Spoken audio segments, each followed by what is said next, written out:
Welcome to my talk. Good. My name is Beatriz. I'm also known as Bea or just B. I like challenges. I like people. I like difference, and I need change every once in a while. I like to listen and talk, and I have a no one left behind philosophy. I like to help, and with time and patience, I even learn to ask and accept help when needed. I work for Atos as head of accessibility and digital inclusion in Central Europe.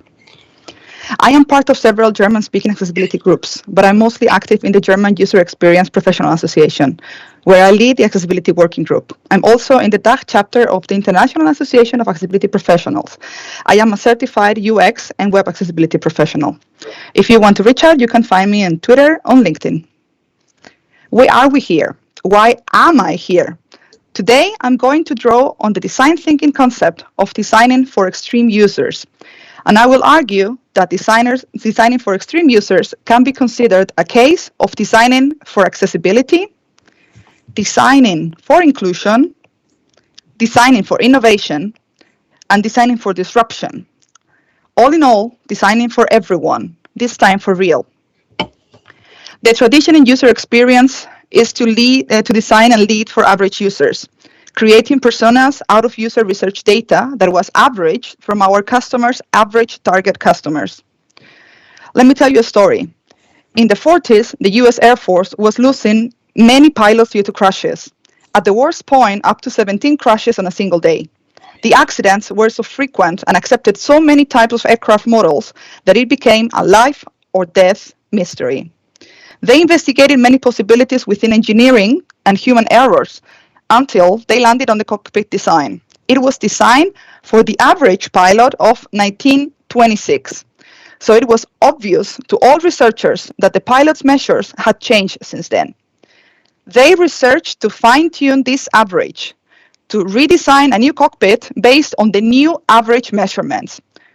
But a member of the team with an academic background, Lieutenant Daniels, had a hunch and went on to prove that the problem was not with a change in the average, but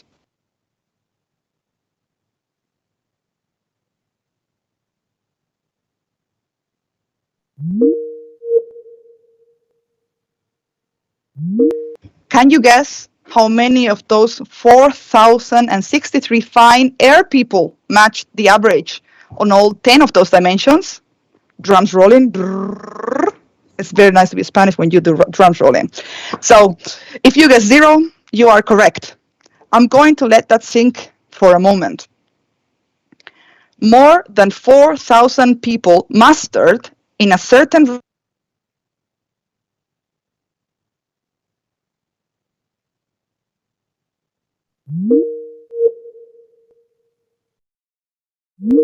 traits, comparing us all to mathematical average that does not exist in humankind.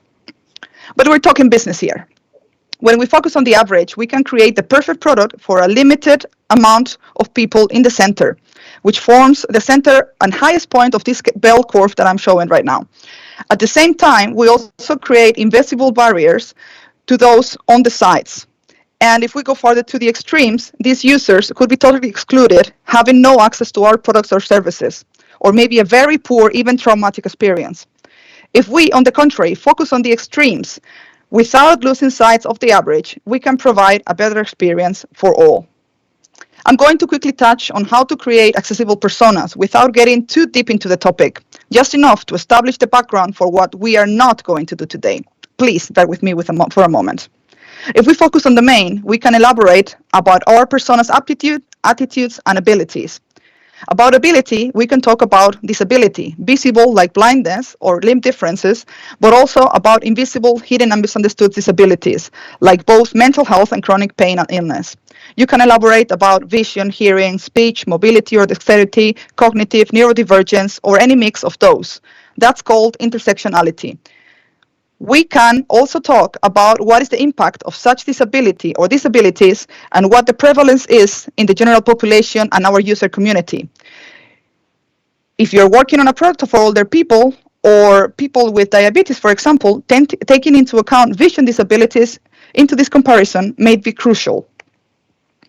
If we focus on assistive tech, we can focus on different devices or different interaction styles. and go through eye trackers, magnifiers, keyboard users, alternative text, captions, voice recognition, screen readers, learning tools, switch devices or clickers, high contrast or rail devices. Did you know that you can move your head as a mouse pointer in your Mac instead of using your hand and fingers? There are some great examples of accessibility personas out there. You can check out the Royal College Art Real People, the gov.uk accessibility personas profiles, Barclay's diverse personas, or Rosenfeld media personas for accessible UX. Last but not least, Sherry Byrne-Haber has a great Medium article talking about orthogonal personas with disabilities you might want to check out. Today we're going to focus on the features and preferences, and these will make our systems perceivable, operable, understandable, and robust for all types of people, no matter their ability, context, environment, or assistive technology they use. These are known as the 4 principles of accessibility. We still keep domain, ability, and assistive tech use in mind when creating our personas, but the focus will remain on features and preferences for any type of user, no matter their ability, to make them as global and retainable as possible. Things like flexibility of presentation, responsive design, diversity of devices, not just cross-browser and cross-platform, but maybe starting a task in one media and finishing it in another, or variation in input methods, from keyboard to camera aided by AI, and other preferences like multi-language, changes of locales for data entry, and distract use for whatever reason. About design thinking. If you're new to the field, and if you're in this meetup, probably you're not, but have no prior experience with design thinking, these are the D-School resources. The D-School is the name of the Hasselplattner Institute at Stanford, where design thinking started. Designing for the Extremes is part of the design thinking bootleg. This is a set of tools and methods in a card deck format that you can print and take with you in your pocket. All these resources are available free of charge. I'm going to skip all this, and we can come back later during the discussion time if we want to. Also among the D-School resources, you can find the tool Critical Lens, which is designed to help teams review their prototypes and ensure that they are culturally relevant and advance racial and other forms of equity, gender, LGBTQ, English learners, and people with disabilities. The exercise is very basic. It was designed for schools. It only takes 45 minutes to carry out and provides a mural template that you can adapt to your projects. Without getting into too much detail, designing for the extremes is part of the first phase, inspiration phase at IDEO, or empathize phase according to the D-School. I'm going to deviate for a second to provide an example of designing for the extremes. I have to thank Denisa for already showing this image when talking about vulnerability. See, everything is part of the ecosystem and we're all related. This screenshot that I'm showing is part of the inclusive design toolkit from Microsoft, which focuses on ability and groups their persona spectrum into permanent, temporary, and situational scenarios. In our case, the situational scenarios may prove especially useful because they are easier to relate to: driving a car, loud music, different accents, or trying to do something while having 1 or 2 hands occupied. Who hasn't experienced that or doesn't know someone who did? Also, a great insight for Monzo is the Purple Pound study. This study highlights the online spending power of people with disabilities in the UK and how much money business lose per month because of inaccessibility. Not just big companies, but also small and medium companies like a shop or a pub. Now, let's talk about extreme uses and mainstreams. Sometimes we limit ourselves with the average options when there can be a great range of opportunity on the sites.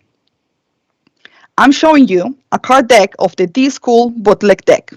The card talks about extreme users, who happen to be people who would have thought, and gives some tips on how to determine who is extreme, how to engage with them, and how to look at the extreme in all of us. Extreme users have amplified workarounds, which can bring meaningful needs to light that affect everyone else. Looking at the extreme in all of us can spur wild ideas. This is where innovation happens. Think about all the people who might use your solution. The idea is to get out of our comfort zone and the obvious. We'll think of an aspect and then think of 2 opposite positions. Maybe you want to talk about someone who lives alone or someone who lives with a large extended family with aunts and grandparents on the same house. Maybe you want to talk to both the elderly and the children. Each set of extremes will offer a take on your idea that can spur new thinking. For example, if we think about UI and devices, we all know about people using desktop, tablet, and mobile, but what about people using a smartwatch, or a fridge, or a gaming monitor or a 4K projector? Maybe they use a voice interface like Alexa, and we need to design for conversation first. When we check the state of mind, a Buddhist monk or a yogi would be the opposite of a burnout person, or a person suffering an emergency looking for the right building entrance of the hospital on their phone, while going from building to building in a rush to get aid. If we focus on the work aspect, the extremes may range from the long-term jobless to successful CEOs or freelance, or maybe part-time colleagues are our extreme in our case. We do research and find our extremes. We ask them about their context, about their needs, how would they use our solution, and ask about and pay attention to which workarounds or hacks they might use at the moment, and how those meet their needs or don't. Keep your mind, your eyes and ears open. The method talks about men and women as a reminder of diversity, but you don't need to stay within this binary format. We can expand to other formats of equity like we saw in the critical lens exercise before. The more diverse and open we are, the easier it will be to find other extremes users in another context. Being diverse and open-minded in our work brings great innovation power. And you might have heard before, you know this is coming. With great power comes great responsibility. Be sensitive. Make the people you interview feel welcome and let them know their voices are critical to your research. I'm going to share with you now a series of proto-personas. In real life, our personas should be the result of research. But good proto-personas are better than no personas. And we as designers can prototype our way out of tight situations. They help make a point. Michael spends most of his day alone in his car in the same country. He listens and answers emails via voice commands and uses his voice assistant together with a screen reader to read documents aloud and browse the web while driving. Network is also an issue while on the highway, so he needs to be alone and able to work offline and not lose this work because he's going through a tunnel, for example. Depending on the day, he can get easily frustrated. Maybe the person on the car on the next lane just made a weird turn and got him in danger, and he starts cursing. And we've all been there. Or you're you're in a construction site, and then you are after a very low truck. So this is also a constraint that he has to go through. In these circumstances, Michael is heavily disabled. Andrea is a student who enjoys group holidays, trips abroad. She likes to listen to music while she travels. She is sometimes distracted by conversations or games happening around her, and her travel buddies, they can get very noisy. She does not speak the language of all the places they go to, so she uses her camera, internet, and the translation capabilities powered by AI to understand traffic signals, as well as to find out what she is going to eat for dinner. They travel on a low budget, and she likes to take photos and record videos to share on social media, so geolocation, auto-tagging, and image search are also very useful. Sarah is a freelancer who works outside. She needs high contrast to work in the sunshine, and she needs offline support when the network fails. She uses the latest gear and sometimes has to work in noisy environments, so captions for audio or video are a big plus for when she has no headphones available. JC works in a control center as an engineer. It is a very stressful job, and mistakes can be very, very expensive. As a power user, they use mostly keyboard input, even more because of an RSI injury they got because of mouse use and playing tennis. They are a non-native English speaker, and when using voice recognition, the software needs to understand their heavy accent. They also struggle with decimal formats with dots instead of commas. Maybe in our case, our extremes are JC and Sarah. or Sarah and Michael, or Michael and Andrea. Everything depends on your research and the decisions your team makes based on the information and context at your disposal. If you recognize the pattern, what I'm doing is mixing assistive tech and technical aids so that they are not so obvious as disability traits.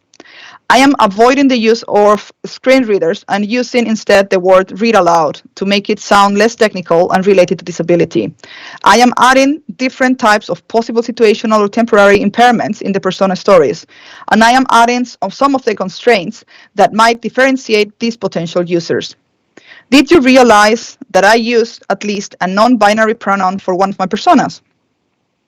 You can use the short description, name, facts, and picture at your discretion to show diversity in your designs.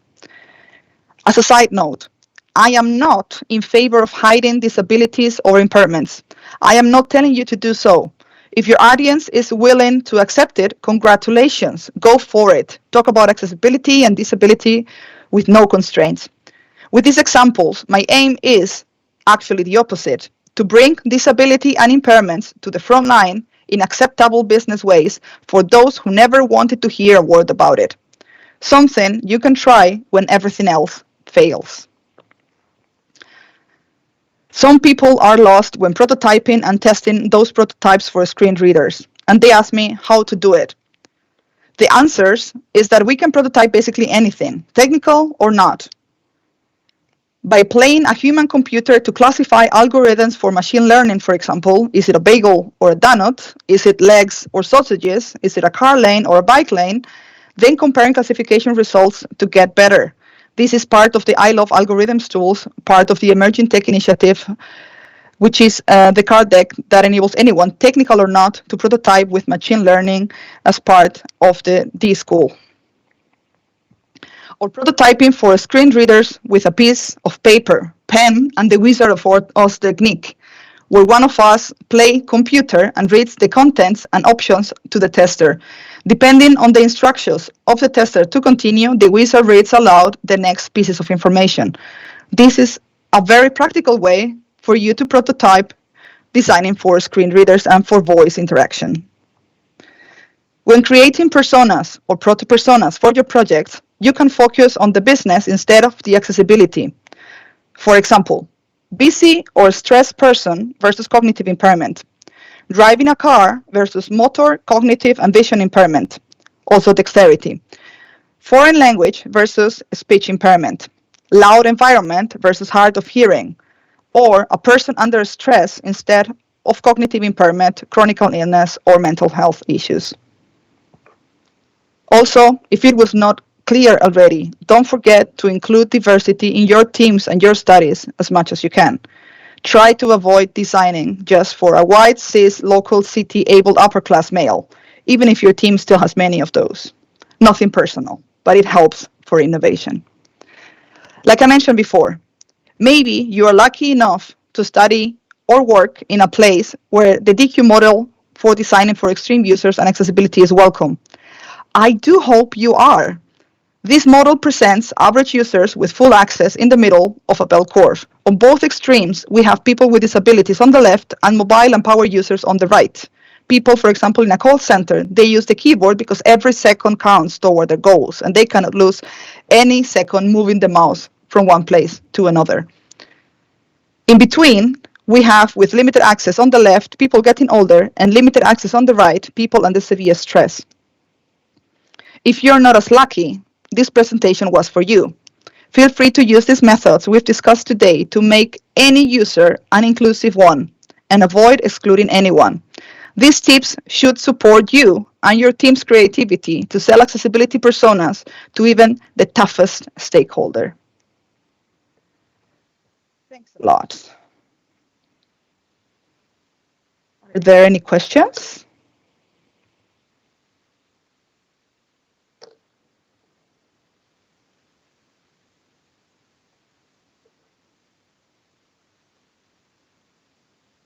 And you're muted. I don't know if I can hear you or if you're talking.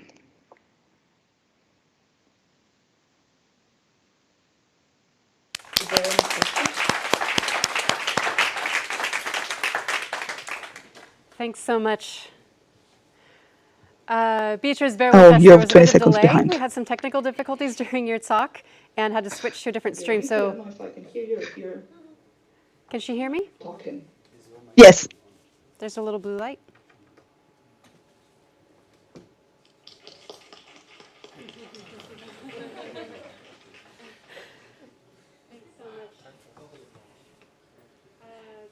Oh, you're 20 seconds behind. Yeah. I'm just going to quickly, sorry, see if I can get you in on this.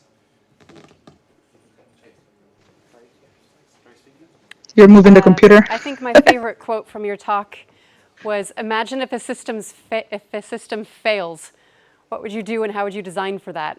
And it's quite descriptive of trying to run a hybrid event for the first time. You're doing great. Do we have Beatriz back online? Yeah, go. Can she hear me? Yes. Ah, sweet. Okay, we're back in sync now. Thank you so much for your talk. I was just saying that my favorite quote from your talk was designing for when things fail. So here we are. Can I take any questions from the audience about that fantastic talk? Or do we have anything from the YouTube community? I just love seeing the full spectrum, actually, because one of my pet peeves, actually, is hearing designers say, well, I'm designing for a power user here, and that's great. We also have to design for the average users, but it's nice to show that power users are indeed, kind of at one end of the spectrum. And I love seeing all the different types of handicaps and impairments that people have. One question from YouTube. Do you have any specific examples on designing for extremes, on how designing for extremes lead to new ideas or innovative approaches to existing services? That's for Beatriz. So one of the examples could be, for example, I showed one slide of a person driving a car. I've heard in several customers that, when I brought accessibility, they replied, we have no blind people. Blind people are not our customers. Blind people don't drive cars. But the answer was, are you sure? So we saw right now, if a person is driving, they're looking at the street. So they cannot use their eyes to look at a device or to use a computer at the same time because they are focused on driving and not creating an accident. On the other side of the innovation spectrum is if blind people don't drive car, what about self-driving cars? If we don't take into account these questions, can blind people drive cars? Maybe we would have other options for the innovation, but taking into account this question, how can a blind person drive a car, would be able to drive us to these driverless cars. That's really interesting. So asking a very right now, for provocative example, I am a bit cognitively distracted and disabled because I'm hearing myself in a feedback a couple of seconds later. So that's why I'm trying to speak slowly and trying to hear if I hear myself or if I talk. Completely understandable. But I love how you asked that provocative question of how, if a blind person were to drive a car, how do we design it? Using that question to then develop a car that can drive itself when someone's distracted. So not necessarily blind, but in a blind state. I think that's really interesting. Great. Any other questions? Yeah, in the back. Then I'll repeat it. there's a lot of public examples in IDEO. The one they have for designing for the extremes is a design they did in Africa for anti-contraceptive, I think it's called. So they interviewed the religious leaders who were very against contraceptives. And then they also interviewed people who were delivering babies, who were, of course, in favor of providing the women a choice. So then you get all these extremes, and then you can get to a solution that takes everyone's needs into account. Yeah, very interesting. We have a question from the audience. I'll repeat it into the microphone. But go ahead. My question is actually how many extremes do you need to design? For example, when you do user testing, they always say you need 5 at least. Is there an amount of extremes that you need Yeah. one and two? For example, do you use 5 extremes in design, or how much do you need Sure. to design? So the question is there a number of extremes that you should try to design for? And the reference was an example, when we do usability testing, we tend to test with at least 5 users or approximately 5 to 7 users. Is there a rule around that, around the number of extremes to design for in order to kind of get the sweet spot? There is no specific rule. You need at least 2. And then you can, once you get these 2 extremes, then you can go into the middle and get to people with limited access. Of course, the more exercises you do, the more options you're going to have and the more innovative solutions you may reach. Yeah, it's more of a spectrum. That But makes 2 sense. is already a good start. Okay, great. Beatriz, thank you so much for being here, and thank you everyone for bearing with the hiccups. But I think your point got across loud and clear, and it was a fantastic talk about accessibility, which is such an important topic in our field. And thank you for being with us tonight, sharing your knowledge. Oh, yes. You're welcome. And I have a play. Ah, yes. So Babo put me in the tight spot a couple of days before, so I'm playing it back. So this is a game for everyone in the audience. Okay. Also in YouTube, if you're checking the channels, there's going to be 4 questions, and whoever finds the reply, I guess YouTube is going to be hard on it. They come online on site next time, but there's going to be a special beer or a drink for the next event that UX Antwerp organizes. Let's go. So let me go for the next question. You can Google your way around. Don't worry about it. You can be the fastest Googler to find the reply. So the question is, what do your keyboard and love have in common? What do your keyboard and love have in common? Any guesses? And you can Google around, and as soon as you get one answer, you can tell me. Full spectrum colors. I'm going to give you The answer is they best little come with hint. RGB backgrounds. It takes 2. Touch of fingers. Touch of fingers from the romantic in the back.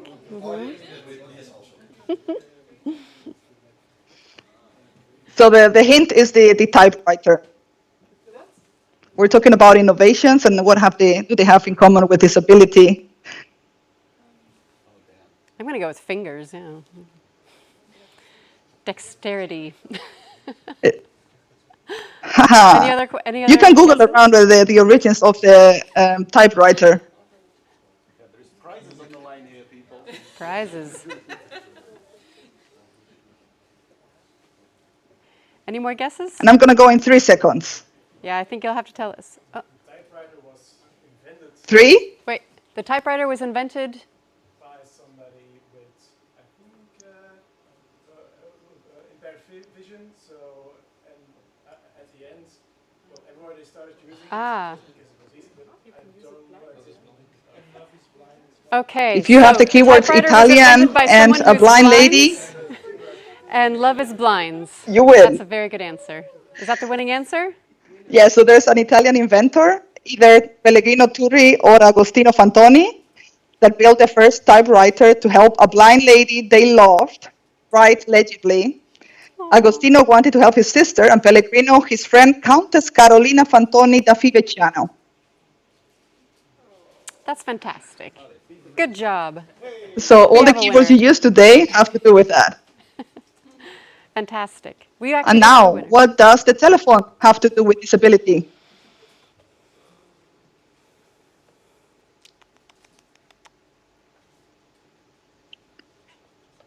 Telephone. I can imagine all of you looking at your phones.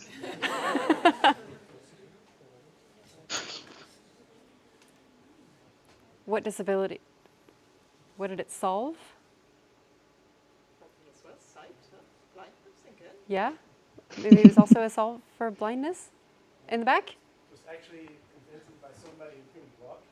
And who was in love with somebody who wanted to talk to her, and then he invented the telephone. Okay, so the guess is it was invented by somebody who couldn't walk to go see his or her lover. And so they invented the telephone That is an amazing guess, to talk to them. but sadly it's not the answer. I'm going to give you another go. It has to do with Graham Bell, Yeah, Alexander Graham Bell. if you're Googling around. I'm guessing that, is it still about a faraway lover? That he, Yes, yeah, it's not I think far it will away, it's be. close. But it's about love also. It's always about love, right? Mm-hmm.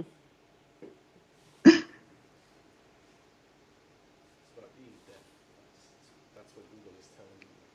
The link is deaf. Bavo says Google So says how- that it has something to do with being deaf. Not dyslexic. Oh, Yes, he's dyslexic. it does. Denisa. Okay. Ding ding, Denisa. Yeah, so his wife and his mother were deaf, which made him study acoustics. He was a teacher of the deaf and opened a school of vocal physiology and mechanicals of speech in Boston. His research in hearing and speech led him to experiment with hearing devices, and the telephone was one of his patents. There's also a dark side. He wanted to cure the deaf and wanted to suppress sign language so those who embrace deaf culture don't look up to him. So the fun fact, Bell considered his invention an intrusion on his real work as a scientist and refused to have a telephone in his study. That's really interesting. Fantastic. A lot of fun facts. So, what does the internet and email have to do with disability? This is a bit closer to us, so maybe it's a bit easier.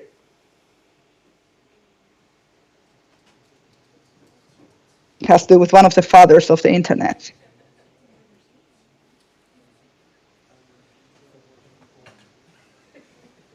Any guesses? You getting any comments? We have any Googlers? Google is amazing. You can find everything. He was hearing impaired, says Google. He was hearing impaired. The inventor was hearing impaired. Yes, Vinton Cerf is hard of hearing. He's been wearing a hearing aid for 60 years already, since he was 13. Inside the ARPANET project, working on network electronic mail was hugely attractive to him because it replaced uncertain voice calls with the clarity of text. The development on the internet was undertaken in the context of heavy use of email. He needed to share documents with associates instead of talking on a phone. And email helped communicate with his wife, who was profoundly deaf until she got her cochlear implant at age 53. And I'm going to go for the latest and the funnier, hopefully with the audio if it works. What does music synthesized have to do with disability? I'm going to guess it was originally invented for a different purpose, but sounded really awesome. So, you think it was a medical device? So it has to do, this is a Stevie Wonder, and this is Kurzweil. Last guess? I guess Bob was going to drink a lot of beer by himself. It's a tactile tone letter. Tactile Tone letter. tone letter? You can feel it. Ah, was it used for deaf people who needed to feel tones? No, that would be an amazing thing. would be. Maybe we can create an innovation about that. Does it have to do with the theremin? Does it have anything to do with a theremin? So That was a question. it has to do with the other way around.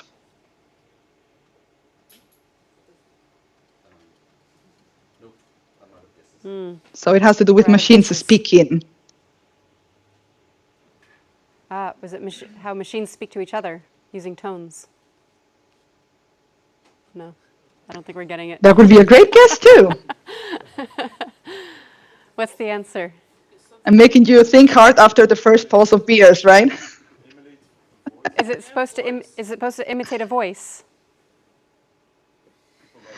Yes, it has to do with that. So Kurzweil had already invented the text-to-speech reading machine and made an improvement of OCR to enable the blind to read. Without Kurzweil and Steve, we wouldn't have any voice assistants today. And let me show you if I find it here. And let's see if it works. This is the funnier part. In 1982, Stevie Wonder challenged a computer scientist that he couldn't invent a keyboard that sounded exactly like a baby grand piano. That scientist was Ray Kurzweil, and Kurzweil won the challenge. The musician and the MIT engineer started their friendship in 1976 after Stevie heard Kurzweil talking about a new invention on the Today Show. The man's name is Ray Kurzweil. He has invented an automatic reading machine for the blind. Kurzweil first came up with the reading machines after talking with a blind person on a plane who was frustrated that there wasn't a better solution for the technology of Oh, no. Bummer, right in the middle. Now, The machine is able to read any of this print. Stevie was fascinated by what he was hearing on the Today Show and arranged a meeting with Kurzweil, who gave Stevie oh, come on. the first device. This resulted in a friendship that eventually brought us to the keyboard challenge in 1982. Stevie and Kurzweil then co-founded Kurzweil Music Systems and created the first music synthesizer capable of recreating orchestral instruments. They had a lot of well-known customers. These days, Kurzweil is Director of Engineering at Google, where he works on artificial intelligence and pattern recognition technologies. He believes humans will be robot hybrids by the 2030s. All Stevie ever wanted was a new keyboard.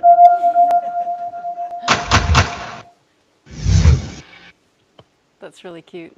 Hey YouTubers, are you So I'm looking gonna to try land to your stop dream this gig or before start your own it business? goes Well, you found the right place. wild. So yeah, without blind people, we wouldn't have electronic music nowadays. And if you didn't know before, now you know. There is a lot of other innovations like remote control, office scanners, SMS, course cuts that were invented for people with disability in mind and that everyone benefits from today. So the idea is also to bring down some of the stereotypes and bad publicity of accessibility and to show that we all benefit from it. Mm-hmm. Thank you.